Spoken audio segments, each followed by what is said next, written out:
Entonces os volveréis y discerniréis la diferencia entre el justo y el impío, el que sirve a Dios y el que no le sirve. Aquí encontramos en este capítulo predicciones notables de eventos que ocurrirían en épocas distintas. Y encontramos todas las aplicaciones que involucra la profecía. Práctica o en el momento en que se vivía la situación, profética y escatológica. Aquí hay, en estos versículos que leímos, 3 apariciones o venidas del Señor, con el objetivo de encontrarse con su pueblo para completar la obra de la redención. Ahora, la primera la encontramos claramente en el primer versículo. He aquí yo envío mi mensajero, el cual preparará el camino delante de mí. Los 4 evangelios señalan a Juan el Bautista, citando a Isaías, como el que prepararía el camino para la venida del Señor.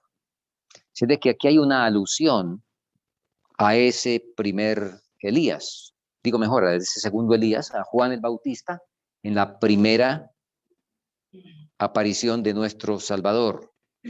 Muy bien. Y de alguna manera también vendría repentinamente a su templo. Ahora, no era repentinamente por razón de que no hubiera profecía, porque estaba la profecía de las 70 semanas. Pero como el pueblo judío tenía otras interpretaciones, por eso cuando apareció, pues no lo conocieron. No se dieron cuenta que había sido él, que había aparecido. Pero además, y voy a leer del conflicto de los siglos, a página 478, donde nos dice lo siguiente.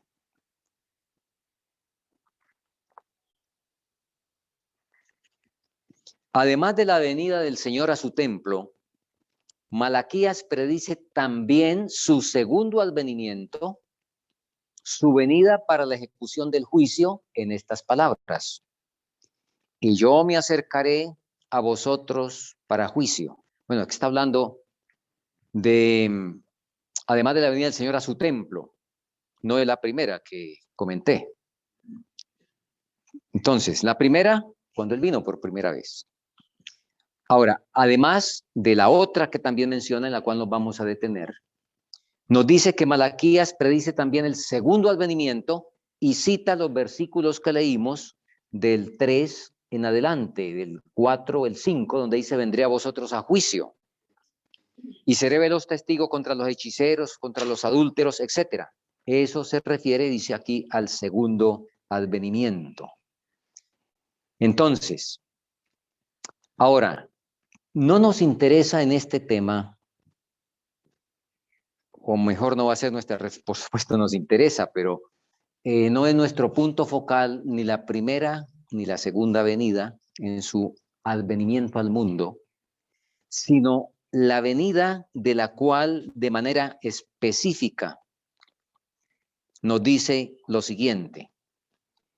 Tanto la profecía de Daniel 8:14 hasta 2300 tardes y mañanas, entonces el santuario será purificado, como el mensaje del primer ángel, temed a Dios y dadle gloria porque la hora de su juicio ha llegado, señalaban al ministerio de Cristo en el lugar santísimo, al juicio investigador, y no a la venida de Cristo para la redención de su pueblo y la destrucción de los impíos.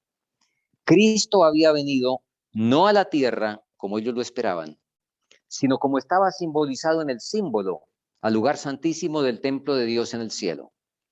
El profeta Daniel le representa como viniendo en ese tiempo al anciano de días.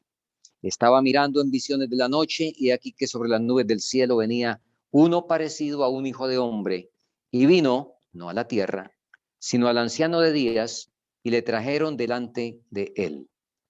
Esta venida está predicha también por el profeta Malaquías. Repentinamente vendrá a su templo el Señor a quien buscáis, es decir, el ángel del pacto en quien os deleitéis. He aquí que vendrá, dice Jehová de los ejércitos. La venida del Señor a su templo fue repentina, de modo inesperado para su pueblo. Este no le esperaba allí. Leí las páginas 476 a 478. Ahora, nosotros notamos aquí, y a ver si recordamos lo que acabamos de leer ahí. La venida de nuestro Señor o de Cristo como sumo sacerdote a su templo, que está en Daniel 7:13. La profecía de los 2300 días, Daniel 8:14.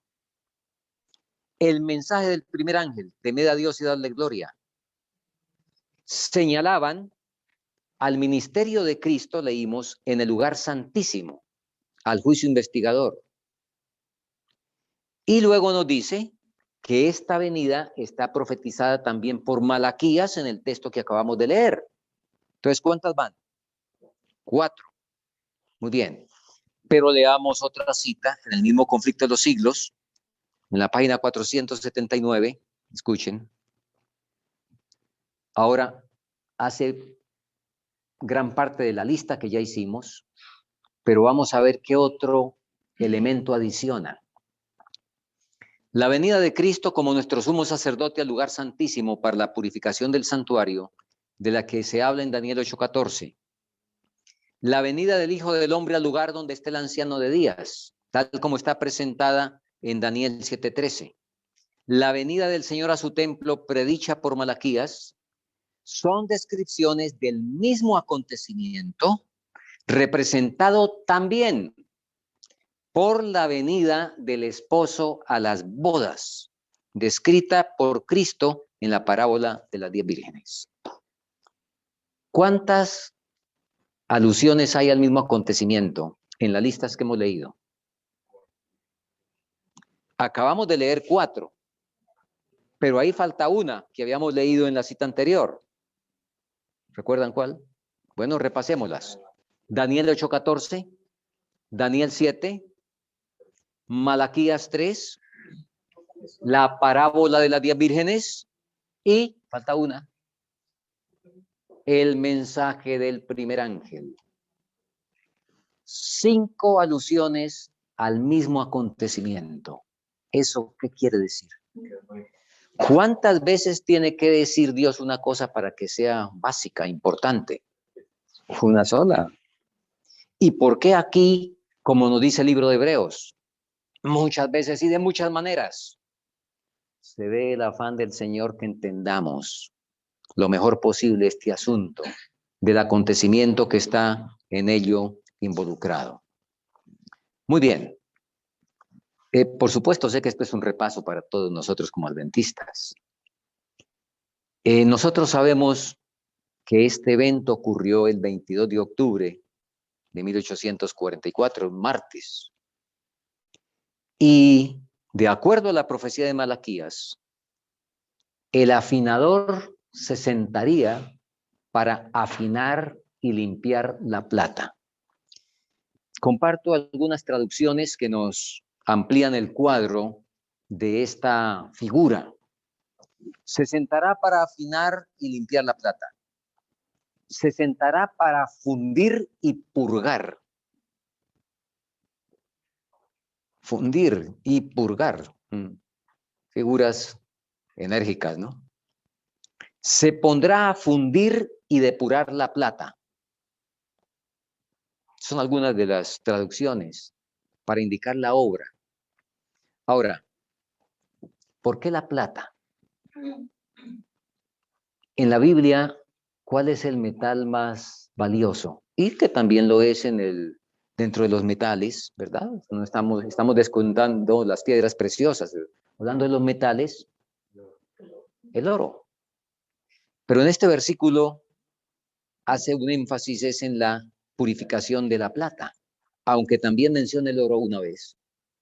Pero la plata lo menciona 2 veces. ¿Por qué la plata?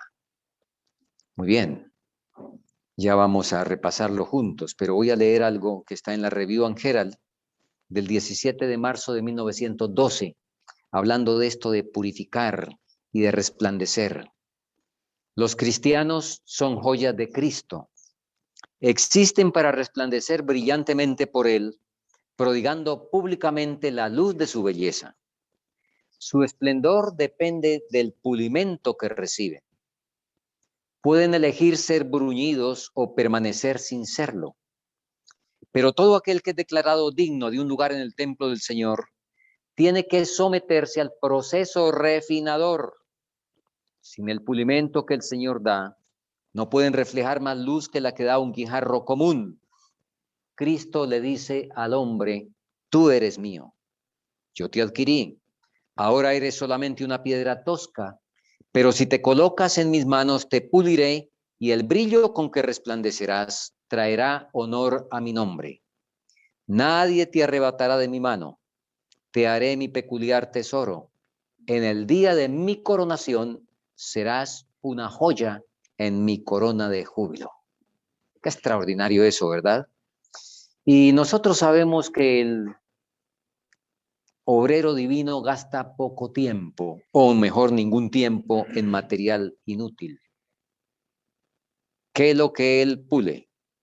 Las joyas preciosas, como dice la palabra, a semejanza de las de un palacio. Ahora, volvemos a la pregunta. ¿Por qué a la plata? Muy importante eso. ¿Por qué como la plata? Porque la plata es la mejor superficie reflectante. Ningún otro metal, ni el bronce ni el oro, dan un reflejo perfecto como la plata. De hecho, por lo menos en la antigüedad, los espejos, todo espejo tenía, era un baño de plata por detrás y con eso es suficiente, ¿verdad?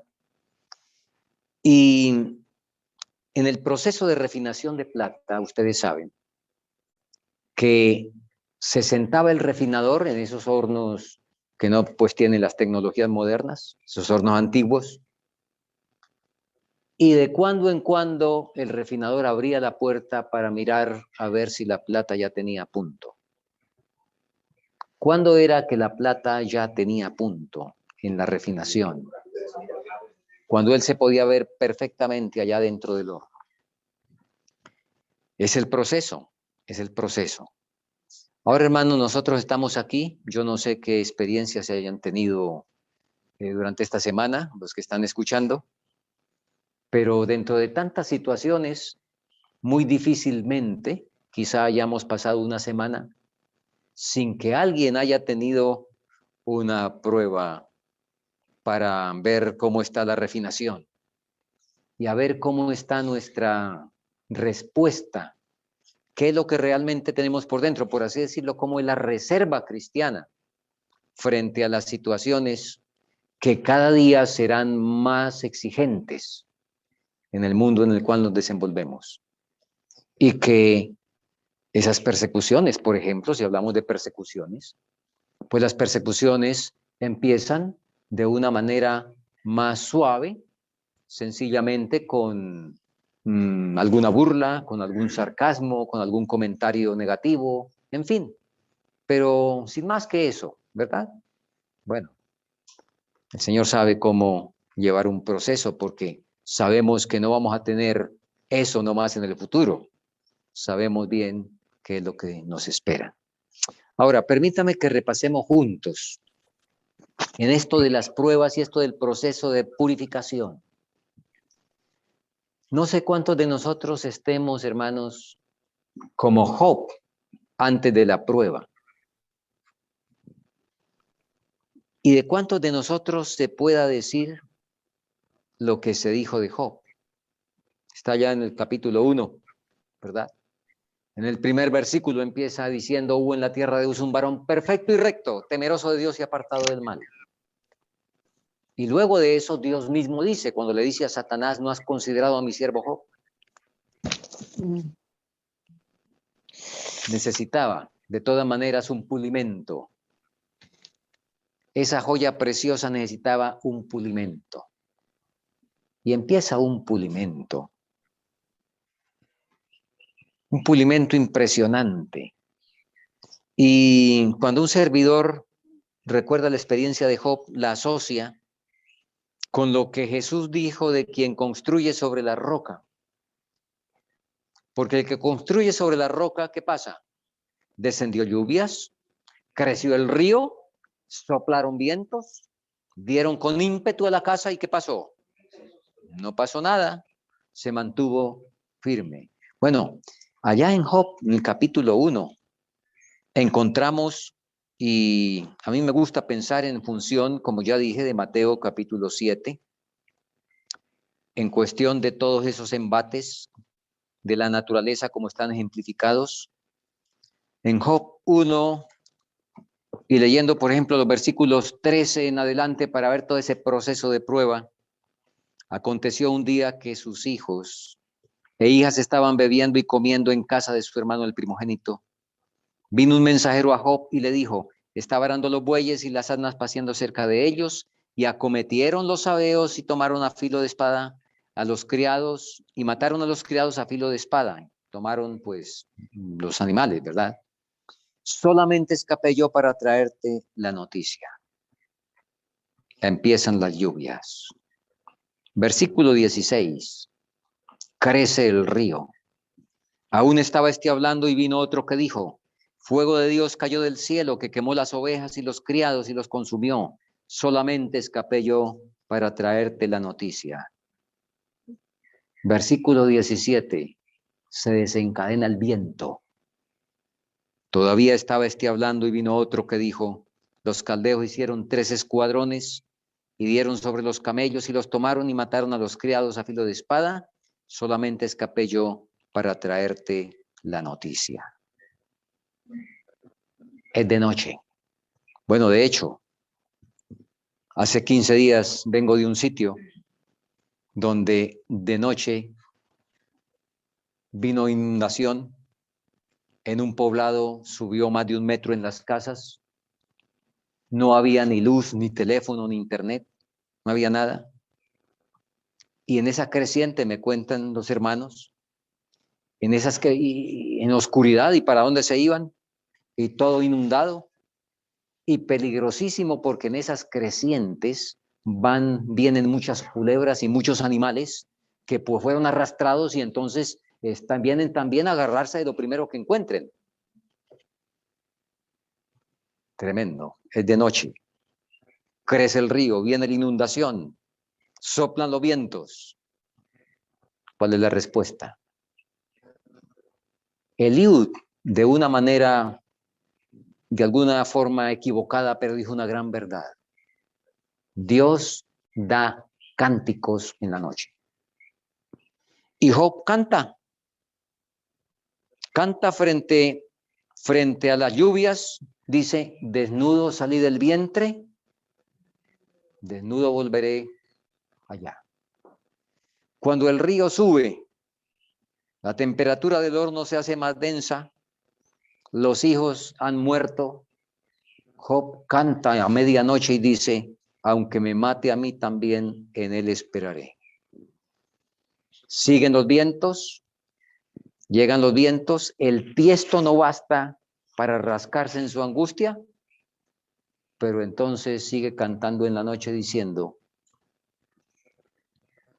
aunque mi carne, ¿verdad? Yo sé que mi Redentor vive y al fin me levantará sobre el polvo y aún después de deshecha esta mi piel, aún en mi carne he de ver a Dios. Dios se le aparece a Job en ese proceso de purificación, como se le aparece a los 3 jóvenes también en el horno de fuego. Y nosotros encontramos al final del libro que Job sale de esa experiencia purificado y que su postrer estado es doblemente más bendecido que el primero.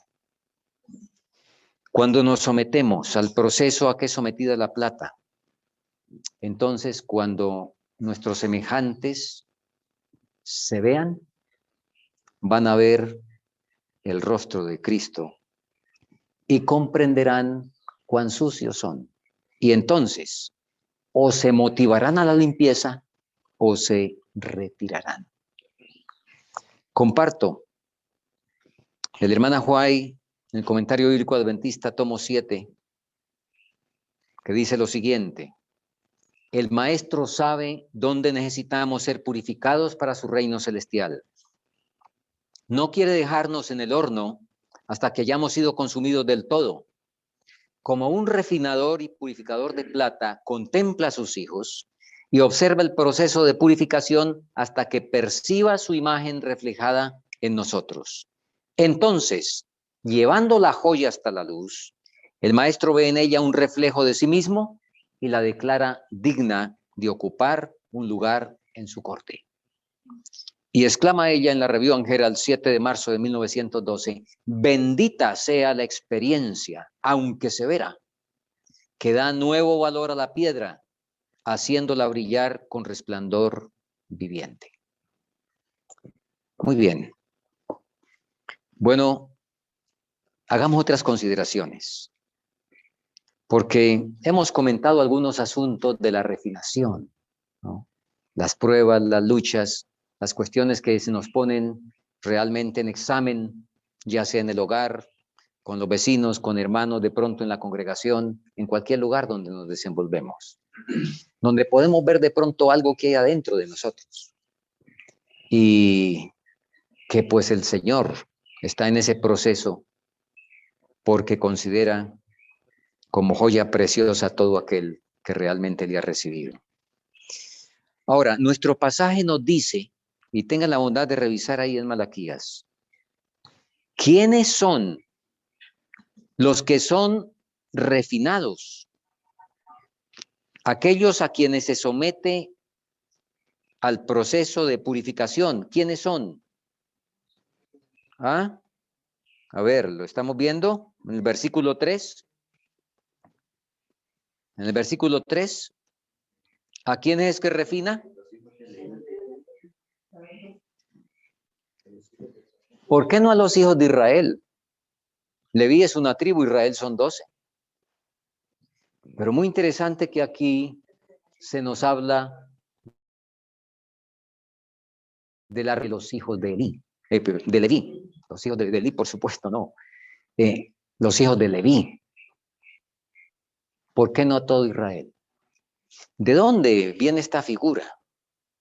Indiscutiblemente de Éxodo 32. Las otras tribus están ocupadas ¿en qué? En la adoración del becerro de oro. Su interés está en adorar el becerro de oro. Entonces, al que ha decidido eso, no interesa qué apariencia religiosa tenga o qué profesión tenga, pero el que ha decidido, como estudiábamos antes, corto, no comprometerse en una consagración completa, pues ese no recibe refinación por parte del cielo. Ese recibe pruebas aquí de las que tiene cualquier persona en este mundo, por las situaciones de pecado en que tenemos que vivir. Pero la refinación es para los hijos de Leví, los que a pesar de sus defectos y de sus errores, pero han decidido buscar al Señor, han decidido que van a obedecer toda palabra que sale de la boca de Dios, han decidido que van a permitir la obra de gracia en su vida. A esos es a los que toca refinar, a esos. Y al respecto, leemos en la matutina Alza tus ojos, el 10 de septiembre, un cuadro que la sierva del Señor vio. Escuchemos bien. Noche tras noche se me han presentado escenas de pequeños grupos suplicando a Dios. Él les mostraba algunos ídolos que habían estado acariciando. Algunos los abandonaban, otros no. Ahora, nótese cómo empieza aquí un proceso, digamos, de selección. Empieza otra vez la lectura. Noche tras noche se me han presentado escenas de pequeños grupos suplicando a Dios. Él les mostraba algunos ídolos que habían estado acariciando. Algunos los abandonaban y otros no. Pero la luz del cielo resplandecía en los rostros de los que se apartaban de sus ídolos. Ya se va la plata limpiando, porque se refleja en el rostro. Entonces se les mostraba otros ídolos y nuevamente algunos renunciaban a ellos. Pero la luz del cielo brillaba en los que lo abandonaban todo por Cristo. Bueno, quiere el cielo que todos los que estamos participando de esta reflexión estemos dentro de los que cuando se les revela ídolos, ¿qué hay que hacer? Inmediatamente abandonarlos. Y cuando hacemos esto, seguimos postrados, se revelan nuevos ídolos, hay que seguirlos abandonando. Porque nótese que frente a cada situación de revelación de ídolos, hay unos que sencillamente se aferran a sus ídolos. Dijo el ángel, Dios irá probando cada vez más de cerca a cada uno de sus hijos. Algunos están dispuestos a aceptar un punto, pero cuando Dios los prueba en otro, los rehuyen y retroceden porque hiere directamente algún ídolo suyo.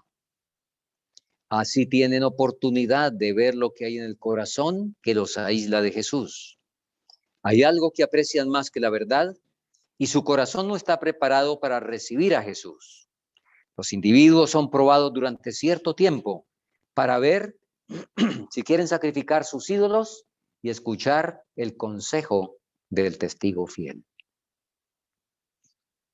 Sabemos que esto es un proceso, ¿verdad?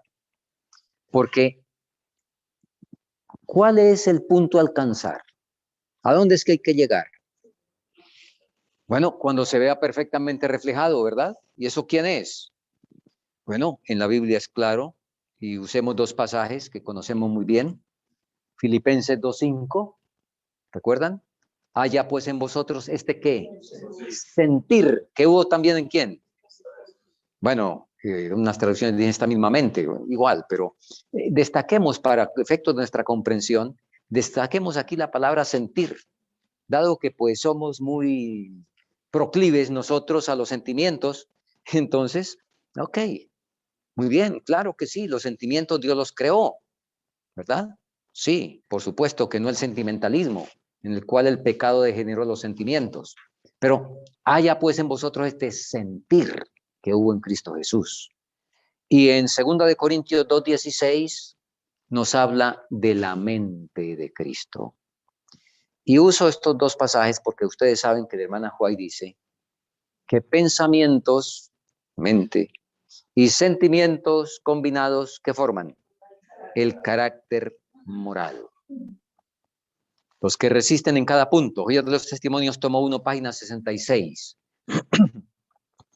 Los que resisten en cada punto, que soportan cada prueba y vencen a cualquier precio que sea, han escuchado el consejo del testigo fiel, recibirán la lluvia tardía y estarán preparados para la traslación. Los que vencen en cada punto, no los que se salen del horno, porque interesante que para usar esa figura, el ser humano puede salirse del horno a la hora que quiera. ¿Sí? Entonces, depende de la temperatura, si ya le está causando, según él, mucho problema, pues se sale, ¿verdad? ¿Cuántas veces que tenemos algunas situaciones de relación, en el nivel que sea, lo que hacemos es poner tierra de por medio? Esa es la solución real. El problema es el corazón. El asunto hay que arreglarlo a nivel del corazón, no sencillamente evitar. Por supuesto, hay que evitar la tentación, pero cuando tenemos ciertas situaciones de horno, muchas veces la solución, y el diablo está interesado en decir, usted necesita tranquilidad, y eso es cierto. Así es de que, mire, mejor aíslese, váyase, aíslese, allá donde ninguno lo moleste. ¿Quién puede preparar el carácter dormido? Mientras está durmiendo, ¿cuánto del carácter se puede preparar? No. Dormidos, ningún problema. Entonces, muy interesante que podamos permitir al Señor que en cada situación, digámosle, Señor, ¿qué quieres mostrarme? ¿Qué quieres que haga? Y permitir la obra que Dios ve y que nosotros posiblemente no vemos, y por eso Él está permitiendo esa situación. Muy bien. Una declaración del conflicto de los siglos. Una declaración del conflicto de los siglos en relación con todo este aspecto del cuándo y el cómo es lo siguiente. En la página 681 vamos a leer así.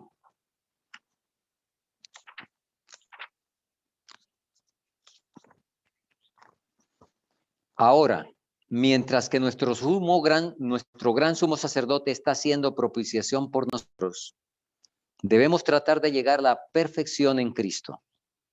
Nuestro Salvador no pudo ser inducido a la tentación, ni siquiera en pensamiento. Satanás encuentra en los corazones humanos algún asidero en que hacerse firme. Es tal vez algún deseo pecaminoso que se acaricia, por medio del cual la tentación se fortalece. Pero Cristo declara al hablar de sí mismo: viene el príncipe de este mundo, mas no tiene nada en mí. San Juan 14:30. Satanás no pudo encontrar nada en el Hijo de Dios que le permitiese ganar la victoria. Cristo guardó los mandamientos de su Padre y no hubo en él ningún pecado de que Satanás pudiese sacar ventaja. Esta es la condición en que deben encontrarse los que han de poder subsistir en el tiempo de angustia. Muy bien. Ahí está la condición que sabemos, ¿verdad? Y como decía antes, estamos haciendo un repaso, pero de un asunto absolutamente vital en este tiempo, cuando el Señor ha venido a su templo y que está sentado purificando. Agrego de Joyas de los Testimonios el tomo 1, la misma página de antes, y luego la 67, donde dice: si alguno quiere ser purificado por la obediencia de la verdad y vencer su egoísmo, su orgullo y malas pasiones, de ahí si quiere, no, es si no quiere. Si alguno no quiere ser purificado por la obediencia a la verdad y vencer su egoísmo, su orgullo y malas pasiones, los ángeles de Dios reciben este encargo. Se han unido a sus ídolos, dejadlos, y prosiguen con su obra, dejando en manos de los malos ángeles a aquellos que no han subyugado sus rasgos pecaminosos. Bueno, aquí creo que tenemos algo tremendamente solemne. Y pruébese cada uno a sí mismo, dijo el apóstol. Cada uno de nosotros debemos saber qué rasgos no son semejantes a los de nuestro Salvador y qué rasgos pecaminosos no han sido subyugados. Porque eso tiene un límite. Eso tiene un límite donde los ángeles reciben el encargo, déjelos, y entonces quedan por cuenta de los malos ángeles. Ahora, sugiero en nuestro estudio que estos de los que, a ver, lo cuento de la siguiente manera.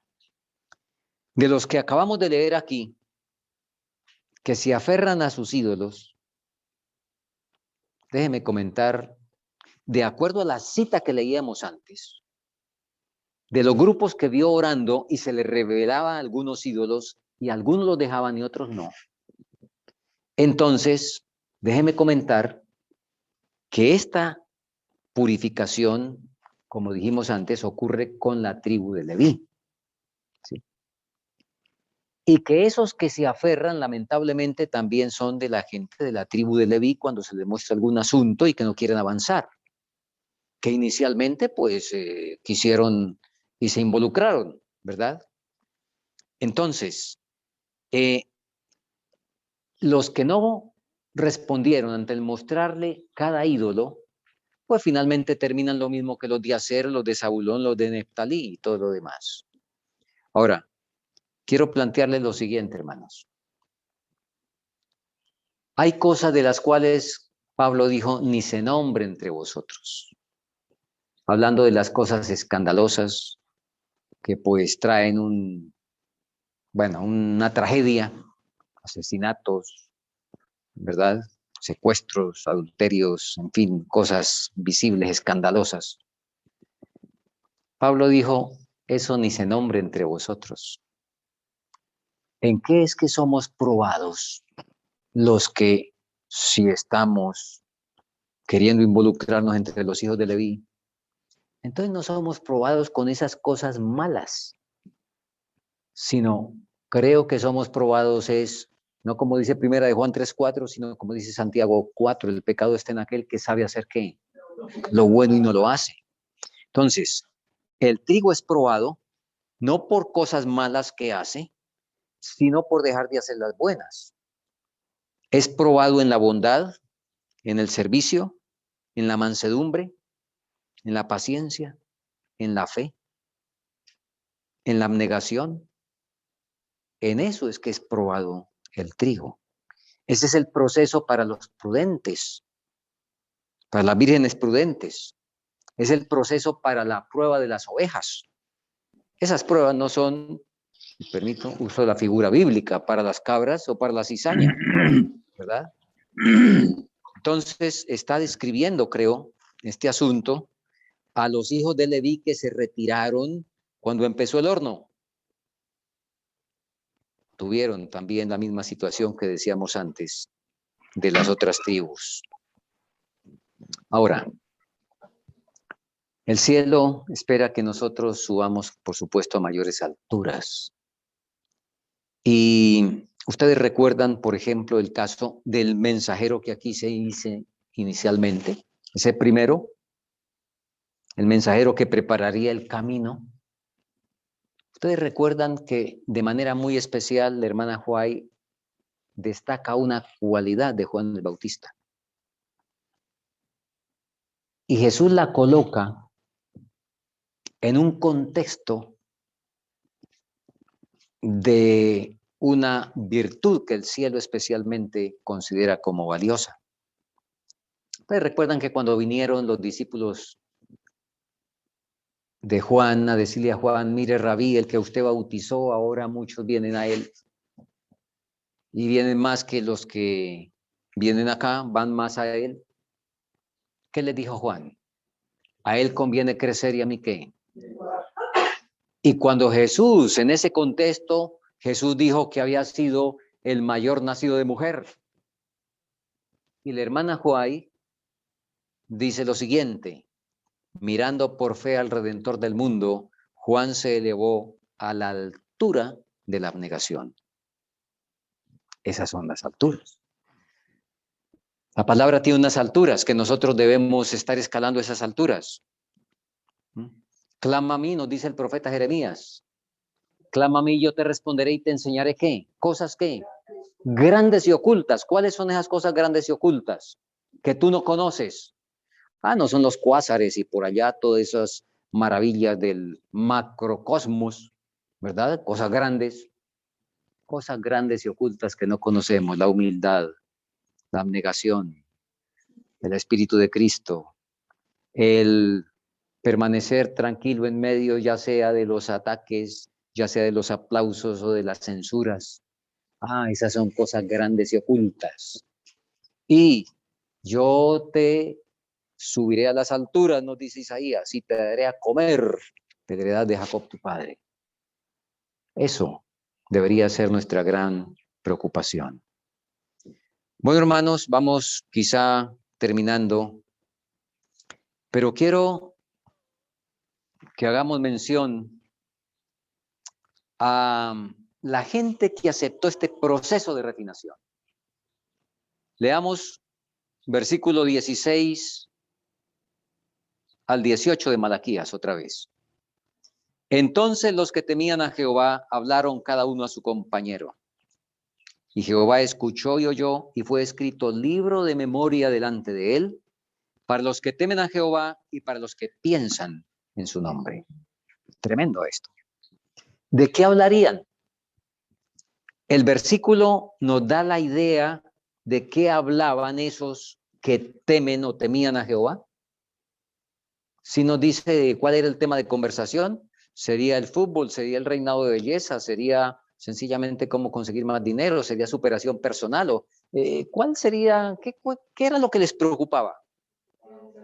A los que piensan en su nombre, y todos sabemos, nombre en la Biblia, ¿qué quiere decir? Carácter. Entonces, de eso hablaban, y de la abundancia del corazón habla la boca. Eso es lo que tenían por dentro. Esa era su gran motivación.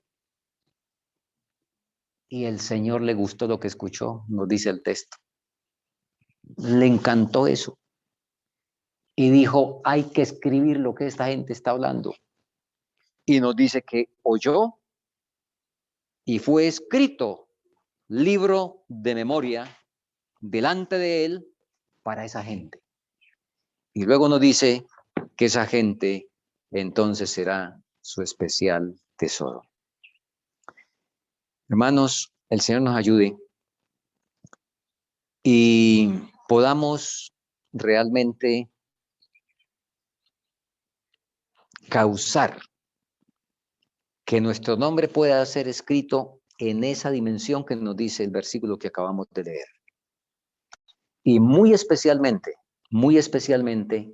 hay algo, y no quiero dejar pasar esto por alto, que el Señor toma en gran consideración.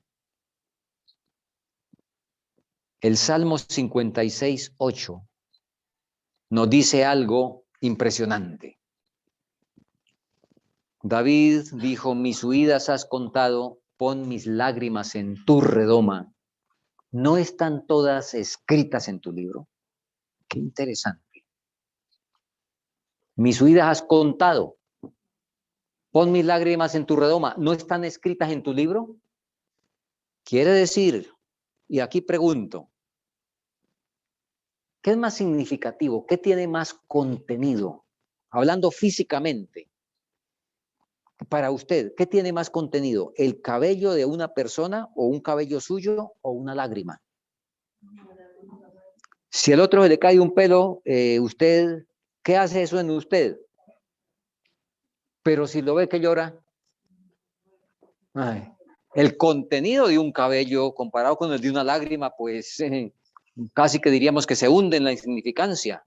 Ahora, la palabra dice que nuestros cabellos están ¿qué? Óigame, y si al Señor le interesa tanto un cabello de los que se pierden diariamente, no sé cuántos, ¿qué tal la lágrima? Por eso el Salmo nos dice que esas lágrimas, cuando son de arrepentimiento genuino, esas lágrimas Dios les abre 3 archivos. Dice que las cuenta. ¿Qué figura esa? Ustedes saben, esa figura es de la antigüedad, donde había, que yo todavía no me explico cómo hacían, había plañideras profesionales que les pagaban por cuántas lágrimas lloraban en el caso donde eran contratadas para que lloraran, ¿verdad? Todavía no he entendido cómo es que una persona puede llorar porque le paguen, pero bueno, no sé si echarían cebolla o no sé qué harían, pero lo cierto es que eso es lo que la historia cuenta. Y David toma de ahí la figura. Pon mis lágrimas en tu redoma. Y no están escritas en tu libro, para que estén escritas en el libro toca contarlas. Mis huidas has contado. Miren lo que dice la hermana Juárez. Las lágrimas que brotan de los ojos del hombre a causa de la tristeza por su pecaminosidad y debidas a la simpatía hacia otros pecadores, comienzan espontáneas. Ellas son como el rocío de los ojos que pertenecen a Dios. Extraordinario.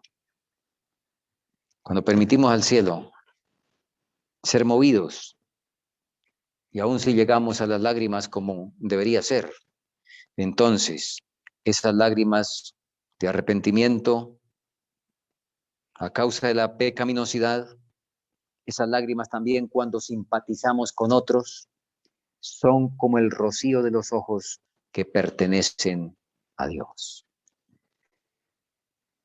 Bueno, hermanos, el Señor nos ayude y podamos permitir que el que comenzó en nosotros la buena obra también la termine.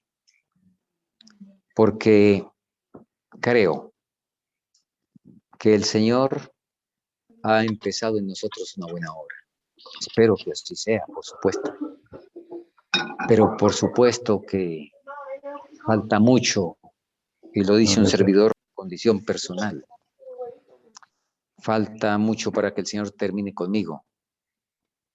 Pero hay promesa y hay esperanza. El que comenzó la buena obra también la va a terminar. Que el Señor nos asista y podamos pertenecer a la tribu de Leví. A la tribu de Leví se pertenece por decisión, no por herencia, no por nombramiento, sino por decisión. La decisión de buscar al Señor de todo corazón para poder hallarle, como nos dice su palabra. Vamos a arrodillarnos para orar.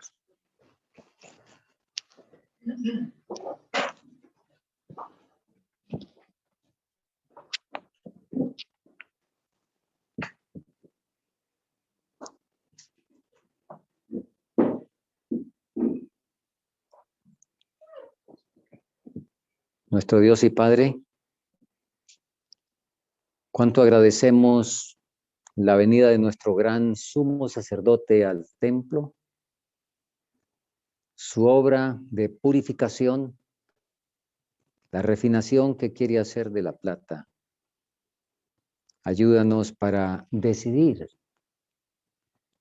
que formamos parte de esa plata y que aceptamos tu gracia, aceptamos el proceso de limpieza de las escorias para poder participar del sentir y de la mente de Cristo. Te rogamos que nos asistas cada vez más de acuerdo a tus propósitos de amor. Nos des hambre y sed de justicia para poder ser saciados. Esa justicia de Cristo que se coloca en nuestro lugar. Y frente a tal don nos constriñe para con alegría caminar en cada uno de tus caminos. Síguenos acompañando el resto del sábado según tus bondades. Lo agradecemos en Cristo Jesús nuestro Salvador.